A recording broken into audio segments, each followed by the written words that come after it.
Hello, coucou, c'est Christine de l'Amour en Soi, j'espère que vous allez bien. On se retrouve ce soir pour un petit papotage entre copines ou copains, on les accepte, hein, bien sûr, les garçons, il n'y a pas de souci. Donc voilà, j'avais envie de partager quelques infos avec vous, je ne sais pas si ça répondra à vos questions, je l'espère en tout cas. Voilà, donc ça va être... je vais échanger avec vous sur ma manière de couper les cartes, de distribuer les cartes, de mélanger les cartes, qu'est-ce qu'on peut faire avant comment dire, de tirer les cartes, si je fais un rituel ou si je n'en fais pas. Voilà, tous ces petits trucs que j'aime bien, moi, faire personnellement. Chacun le fait à sa manière, mais voilà comment moi je procède. Et j'espère que ça va vous donner des idées à vous aussi pour le faire. Et puis vous pouvez après en commentaire me dire, moi non, je ne fais pas comme ça, je fais de telle manière. C'est toujours bien aussi d'avoir le ressenti et les idées des autres. Donc voilà. Allez, on commence tout de suite avec est-ce que je fais un petit rituel avant de tirer les cartes ? Personnellement, avant de faire une guidance, pour ma part, oui, je fais toujours un petit rituel. Alors déjà, le petit rituel, ça va être vis-à-vis de la préparation. Je vais mettre des bougies, je vais mettre de l'encens. Si je vais travailler avec Ganesh, eh bien, je vais mettre la petite statue de Ganesh. Si je vais travailler avec Isis, ça sera la statue d'Isis. Si je vais travailler avec les licornes, ça sera peut-être les licornes. Si je travaille avec les fées, eh bien, je vais faire des petites offrandes. Puisque les fées aiment bien qu'on leur fasse des offrandes, généralement des petites sucreries, etc. Si on travaille avec les sirènes aussi, on peut leur faire des petites offrandes qui se rapportent à la nature. Voilà, après chacun le fait comme il le sent. Voilà moi comment je le fais. Je vais déjà préparer ça va être mon petit rituel au niveau des éléments que je vais apporter à ma guidance. Après, le petit rituel également que je vais faire, c'est au niveau de qu'est-ce que je fais, est-ce que je me mets en condition ? En quelque sorte, oui, je me mets en condition, puisque quand on est en guidance spirituelle, on reçoit des messages donc de nos anges, de nos guides, des défunts parfois. Donc évidemment, si on n'est pas un minimum en condition, on ne va pas forcément les entendre. Alors quand j'appelle en condition, c'est-à-dire si on est stressé par notre journée de travail alimentaire et qu'on a plein de questionnements dans la tête, faut pas que j'oublie mon dossier machin, faut pas que j'oublie de faire ci, ou faut pas que j'oublie de faire mon dîner, forcément le mental va prendre le dessus et vous n'allez pas pouvoir entendre les messages de vos guides. Donc déjà, la mise en condition, c'est surtout voilà, de faire une pause avec votre mental et de faire une petite méditation avant la guidance qui vous permet de vous recentrer. Voilà. Autre chose que vous pouvez faire aussi, c'est vous ancrer à la terre. Pourquoi s'ancrer à la terre ? Puisque plus on va être ancré à la terre et plus on va pouvoir être connecté avec l'au-delà et donc les plans célestes pour pouvoir recevoir les messages. Ça vous permettra aussi de vous connecter à votre âme, à votre petite voix intérieure. Voilà, déjà tout ce que moi je fais. Donc petite préparation, bougie, encens, machin, coquillage, plumes, ce que vous voulez, ce qui vous parle, ce qui vous appelle, petite statuette, etc. Puis ensuite, faire une petite méditation. Il n'y a pas besoin de la faire de 3 heures, on peut la faire de quelques minutes. Ça suffit juste pour couper le mental et se mettre en condition. Et ensuite, pour ma part, eh bien, je vais faire une petite incantation, on va dire. Voilà. Je vais demander à ce que seuls les messages de l'univers me soient transmis.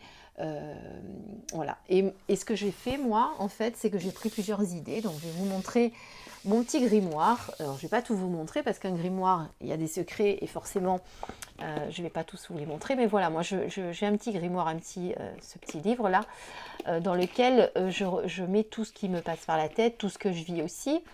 Et eh bien, j'ai noté des petites incantations. Voilà, et donc je vais vous en lire quelques-unes que vous pouvez faire, par exemple, avant de faire un tirage. Alors, vous avez... alors, je vais vous lire lequel, parce que j'en ai plusieurs, en fait.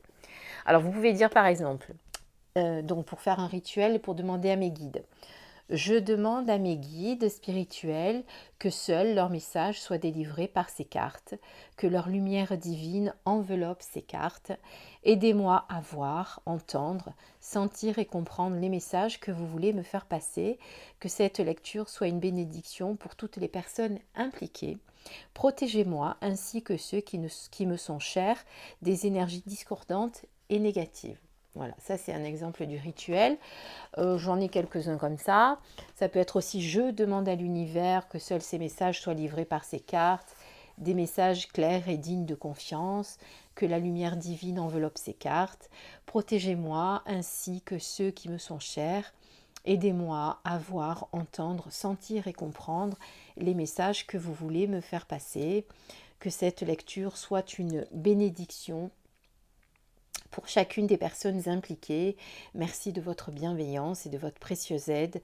Merci à mes guides spirituels de m'aider pendant cette lecture et de me protéger. Voilà, ça c'est quelques exemples de petits rituels que vous pouvez faire pour appeler vos guides et surtout demander à ce que seuls des messages d'amour et de bienveillance vous soient transmis.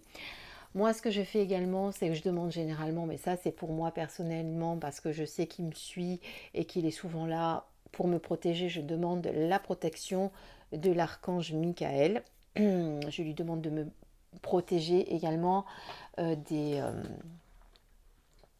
énergies discordantes. Voilà. Et j'active aussi ma bulle de protection.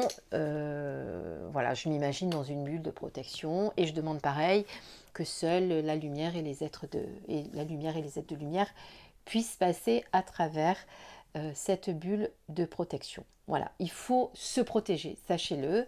Voilà, et il faut être dans la bienveillance et dans l'amour. Sachez que la guidance que vous allez faire, c'est l'intention avec laquelle vous allez la faire qui va faire toute la différence. Voilà, quelqu'un qui va faire une guidance mais qui la fera pas avec le cœur et avec l'amour, évidemment ne se connectera pas aux bonnes personnes. On est d'accord, hein, ça il faut le savoir. Donc plus vous êtes dans l'amour et plus dans la bienveillance, et donc vous êtes dans la bienveillance et plus vous demandez la connexion à l'univers, vous avez la connexion à l'univers. Parce que certaines personnes me disent oui mais attention de ne pas faire ci, de ne pas faire ça. Par exemple moi je fais également ce qu'on appelle de l'écriture intuitive, qu'on appelle aussi de l'écriture inspirée. Alors c'est quoi exactement ? Ce n'est pas la même chose que l'écriture automatique. L'écriture intuitive et l'écriture inspirée, ou inspirée puisqu'elle porte les deux noms, c'est une écriture, donc en fait c'est une écriture en clairaudience si vous voulez. C'est-à-dire que les messages que vous recevez de vos guides et des défunts ou des archanges, etc., eh bien vous les retranscrivez et c'est votre main qui va vous les recevez en message et vous allez les écrire. D'accord ? Ce n'est pas dangereux si bien évidemment vous faites comme je viens de le faire, vous vous connectez à vos anges, vos archanges, et si effectivement vous faites cette guidance avec le cœur. Évidemment, à l'inverse, vous pouvez vous connecter à d'autres choses. Ou en tout cas recevoir des messages pas des bonnes personnes. Par contre, l'écriture automatique, là, c'est nettement différent. C'est que quelque part, ce n'est plus votre bras qui écrit. Voilà la différence. Et là, c'est de suite un petit peu plus dangereux. Voilà, mais bon, ceux qui le pratiquent savent se protéger aussi. Donc voilà, je ne remettrai pas en cause ceux qui font ça. Du tout, ça leur appartient. Et j'imagine qu'ils font toutes les protections qu'ils ont besoin et qui sont nécessaires. Autre chose aussi que je ne vous ai pas dite tout à l'heure, c'est que vous pouvez également rajouter des petites pierres pour vous protéger. Sont la plupart de couleur noire. Donc là, vous avez la tourmaline qui en plus vous aide à un bon ancrage. Vous avez l'obsidienne. Alors on la voit peut-être pas bien parce que mon fond est bleu foncé. On va les mettre là. Ou on va les mettre sur le grimoire, elles ressortiront mieux. Voilà, la tourmaline. Ça, c'est une obsidienne. Alors, celle-ci, c'est une dorée. Voilà. Ensuite, vous avez aussi... où est-ce qu'elle est, l'œil de tigre. Vous avez également la pierre, la labradorite que j'ai pas là puisqu'elle est dans mon sac. Donc, je ne l'ai pas là. Ça, c'est des petits papillons, voilà, ce que je me mets aussi parfois moi près de moi, suivant avec qui je me connecte. Voilà, sachez que ces pierres-là sont des pierres de protection et d'ancrage. Donc certaines personnes s'entourent de pierres également. Donc j'ai pas la labradorite, mais vous avez également la labradorite. Voilà pour vous donner quelques exemples de pierres que vous pouvez utiliser. Voilà, donc on a parlé des bougies, on a parlé du petit rituel avant. Maintenant on va parler comment tirer les cartes, comment les mélanger, etc. Alors vous avez plusieurs manières. Lorsque vous tirez les cartes, on va prendre par exemple l'oracle du symbole, l'oracle symbolique du mar de café, pardon. Donc là, par exemple, donc mélanger les cartes. Alors de préférence, quand elles sont assez larges comme ça, moi je les mélange dans ce sens, d'accord. Après, il n'y a pas de règle, vous les mélangez comme vous voulez. Il y en a qui préfèrent les étaler sur la table et les brasser comme ça, pour bien les mélanger la première fois. Sachez qu'à chaque fois que vous faites, c'est important ça aussi, je ne l'ai pas dit, qu'à chaque fois que vous faites l'acquisition d'un nouveau jeu, de bien consacrer le jeu, c'est-à-dire de vous l'attribuer. Voilà, donc vous pouvez, moi ce que je fais, je le passe dans l'encens. Vous pouvez également chasser les énergies, puisque vous savez que ces jeux ont fait l'objet de multiples passages, donc de multiples mains, puisqu'ils ont été fabriqués en imprimerie. Donc sachez que vous avez plein d'énergie à l'intérieur qui ne vous appartiennent pas. Donc ce que vous pouvez faire également, vous mettez votre jeu de cartes dans votre main non directive et vous frappez un coup avec le poing comme ça et hop, ça chasse les énergies discordantes qui ne vous appartiennent pas. Après, sachez que pour que vous puissiez consacrer votre jeu aussi, le fait de les toucher est important. Le fait, lorsque vous le prenez pour la première fois, de regarder chaque image, de vous en imprégner aussi. Mais moi, ce que j'aime bien faire surtout également, c'est de le passer au-dessus d'un encens, voilà, pour les purifier.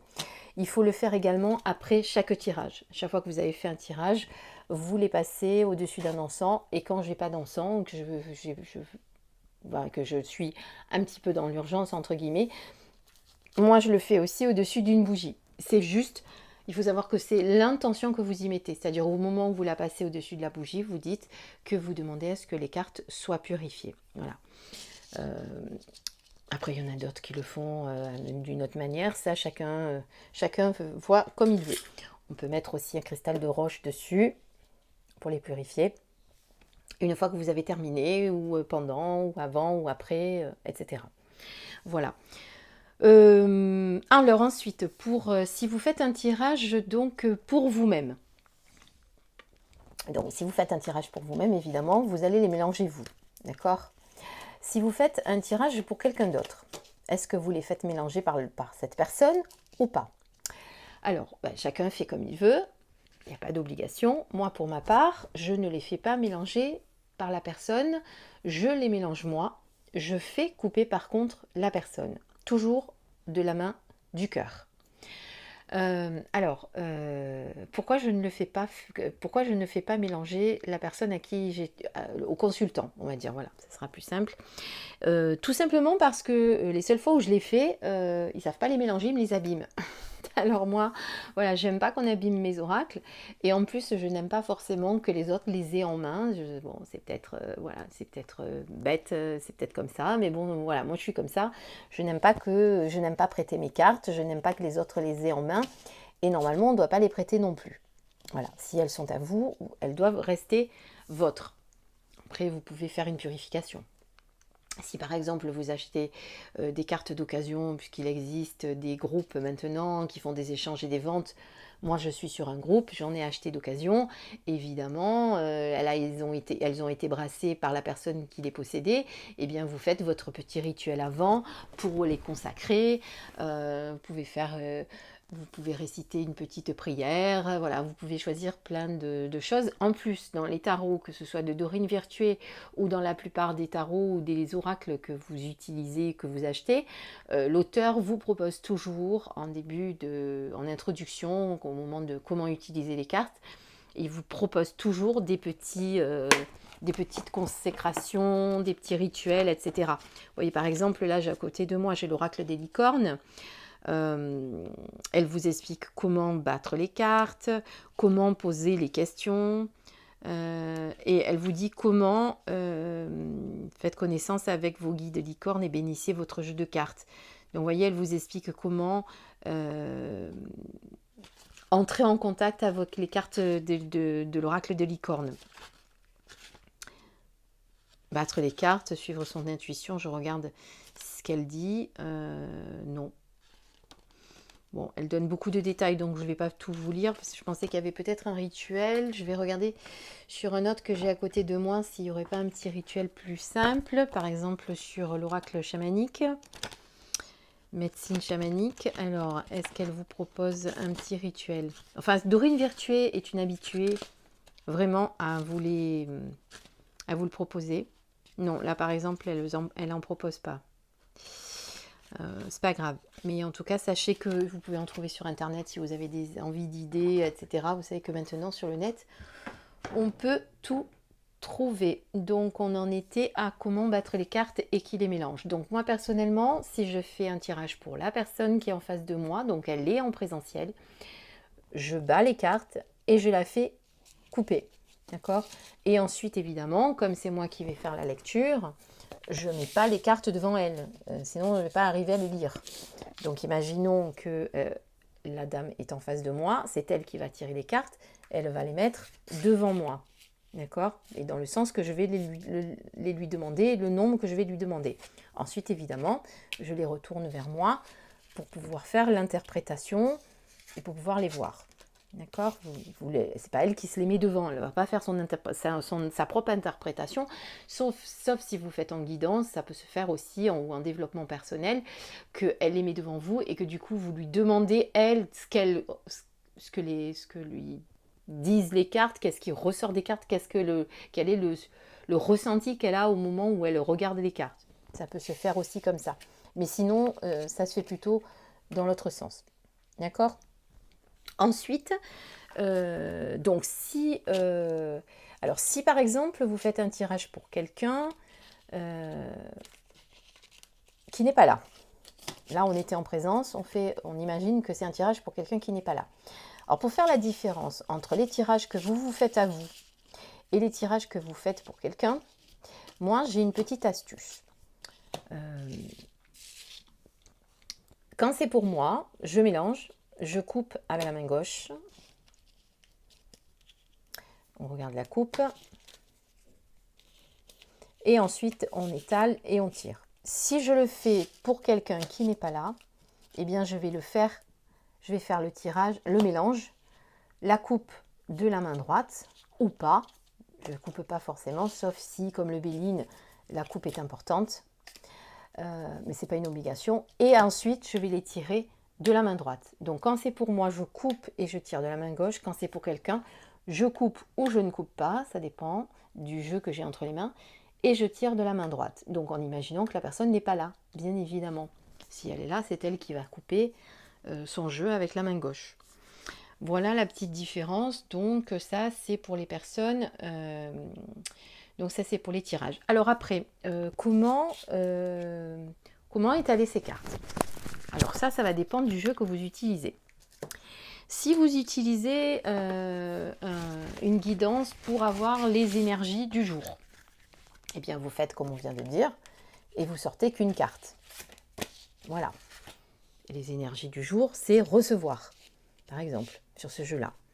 Soyez ouverts à ce qui est bon pour vous, etc. C'est l'énergie du jour. Pour ceux qui me suivent sur ma page, vous avez peut-être sûrement vu que je fais souvent un tirage pour les énergies du jour. Ensuite, si vous voulez faire une guidance un petit peu plus poussée, moi ce que je fais, je tire 3 cartes. Toujours des chiffres impairs. 3, 7 9, 5 aussi, hein, 3, 5, 7, 9. Voilà, et là, à partir de là, on va regarder. Alors, sur des oracles comme ça, évidemment, il n'y a pas d'association de cartes, en règle générale. Là, on parle des vies antérieures, là, on parle d'émerveillement, là, on parle de possibilités. Il n'y a pas d'association de cartes à faire, contrairement au jeu Béline, où là, vous allez faire des associations de cartes, ou pas. Si, vous allez toujours faire des associations de cartes, pardon, et suivant les divers tirages que Béline propose. Donc vous avez le tirage avec les cartes du prénom, ou vous avez le tirage avec la pose d'une question. Voilà. Après, suivant le jeu que vous allez faire, vous n'allez pas forcément faire les mêmes tirages. Après, sachez qu'il n'y a pas d'interdiction pour les jeux. Vous pouvez faire les tirages que vous voulez. Vous pouvez, si vous connaissez un tirage en croix, vous voulez le faire avec l'oracle des sirènes, vous pouvez faire un tirage en croix. On va dire que sur les grandes cartes comme ça, forcément, quand vous regardez la taille par rapport à un Béline, vous ne pouvez pas, c'est difficile de faire un tirage au prénom. Rien que le mien, il est très long. Bon, évidemment, je l'ai mis à la mode anglaise, mais à la mode française, il s'écrit CH, donc forcément, ça fait très long. Si vous apportez un nom composé Marie-Charlotte, je ne vous dis pas le nombre de cartes, c'est surtout que vu qu'elles sont très grosses, c'est un petit peu compliqué pour le faire. Par contre, avec le Béline, c'est tout à fait possible. Voilà, après, c'est suivant le jeu que vous utilisez, vous allez faire tel ou tel tirage. Qu'est-ce qu'on vous donne? Par exemple, dans l'oracle des sirènes que j'ai dans les mains, on vous propose un tirage à 4 cartes. Tiens, c'est étonnant parce que moi, généralement, je n'utilise pas.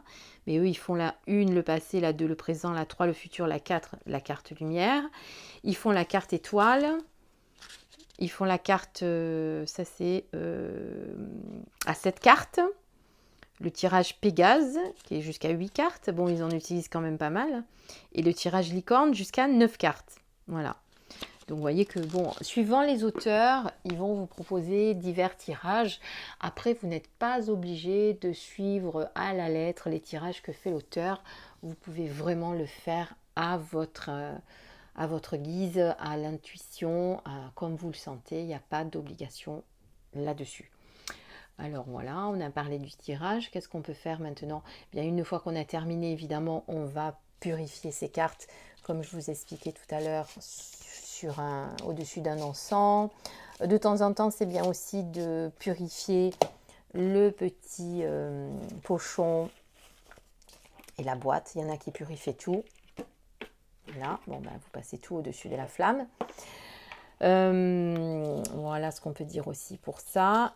Alors, je vous conseille de prendre grand soin de vos cartes, de les mettre dans des endroits bien rangés. Moi, c'est ce que je fais en règle générale. J'aime bien que chacune ait leur petit pochon. Quand elles ne l'ont pas, eh bien, je les fais fabriquer par ma maman ou moi-même des fois. Voilà. Et voilà tout ce qu'on peut dire sur comment tirer les cartes, de quelle manière, comment les purifier, comment les consacrer. Voilà, je pense qu'on a à peu près fait le tour. Évidemment, comme je vous disais, donc il y a des cartes qu'on peut faire en association, d'autres pas. Les cartes de tarot peuvent se faire en association, le Béline aussi, l'oracle symbolique du marc de café aussi. Là, je vous ai pris le tarot des rêves de Gaïa. C'est pareil, vous pouvez le faire en association puisque de toute façon, il s'agit d'un tarot. Donc, vous pouvez faire une interprétation comme ça. Voilà. Puis après, écoutez, franchement, comme je dis souvent, c'est comme vous le sentez. Moi, ça m'arrive aussi avec ce jeu de faire juste un tirage à une carte. Je vais prendre les arcanes majeures et faire juste les énergies du jour ou l'associer avec une carte ou deux. faut le faire comme vous le sentez. Dites-vous qu'en fait c'est un jeu, que vous vous amusez. Il n'y a pas d'interdiction. Il n'y a personne qui va vous dire non, attention, c'est pas comme ça. Qu'est-ce que tu fais? C'est interdit. Non, il n'y a pas d'interdiction. Il y a rien de tout ça. Vous n'êtes pas jugé. Vous faites ce qui vous parle, ce qui vous semble juste, et surtout ce qui vous permet de donner des messages, voilà, qui sont destinés aux personnes pour qui vous tirez, que ce soit pour vous ou pour les personnes à qui vous le faites. Voilà, écoutez, j'espère que ce petit papotage vous a plu. Je ne sais pas si vous êtes comme moi, vous êtes enfermés pour éviter de faire entrer la chaleur parce que sinon c'est étouffant dehors, on dirait qu'il tombe une pluie de feu. Bon, nous l'avait prévu, mais bon voilà. J'avais 43 degrés ce matin dans la voiture. Autant vous dire que c'était chaud, chaud, chaud. Voilà, j'espère que cette petite présentation vous a plu. Alors, pour ceux qui se posent peut-être la question, pourquoi Christine, elle montre jamais son visage? Est-ce qu'elle est à ce point horrible pour pas se montrer? Non, c'est pas pour ça du tout. C'est parce que je fais un métier alimentaire où je vois beaucoup, beaucoup, beaucoup de monde puisque je suis commerciale. Voilà, dans un domaine particulier. Donc, je vais peut-être pas divulguer là, voilà, parce que ça reste mon jardin secret. Mais j'ai surtout pas envie, voilà, qu'après on me juge. Vous savez que pas tout le monde, je raconte pas évidemment à mes clients ce que je fais en dehors de mon travail, quels sont mes hobbies et mes, euh, et mes passions. Et surtout, la spiritualité, ça reste encore un sujet tabou pour certains, même si les consciences s'éveillent de plus en plus. Voilà, mais bon, moi je préfère par rapport à mon travail garder mon jardin secret. Donc voilà, ça reste à moi. C'est pour ça que je ne me montre pas. Voilà, parce qu'on risque de me reconnaître forcément si quelqu'un me connaît. Voilà, j'espère que tout ça vous a plu. Je vous remercie de commenter et de me dire comment vous tirez vos cartes, comment vous les consacrez, comment vous les purifiez. Et si jamais j'ai oublié de vous parler de quelque chose, eh bien posez-moi la question et je ferai une autre vidéo pour vous en parler. Voilà, je vous fais plein de bisous. J'ai encore été très bavarde. J'avais dit que je ferais une vidéo très courte et elle est hyper longue. J'espère que vous aurez la patience d'aller jusqu'au bout. Je vous embrasse très fort. Je vous fais plein de bisous. À très très bientôt et merci à tous mes fidèles abonnés qui me font des petits commentaires. Je vous adore. Bisous bisous.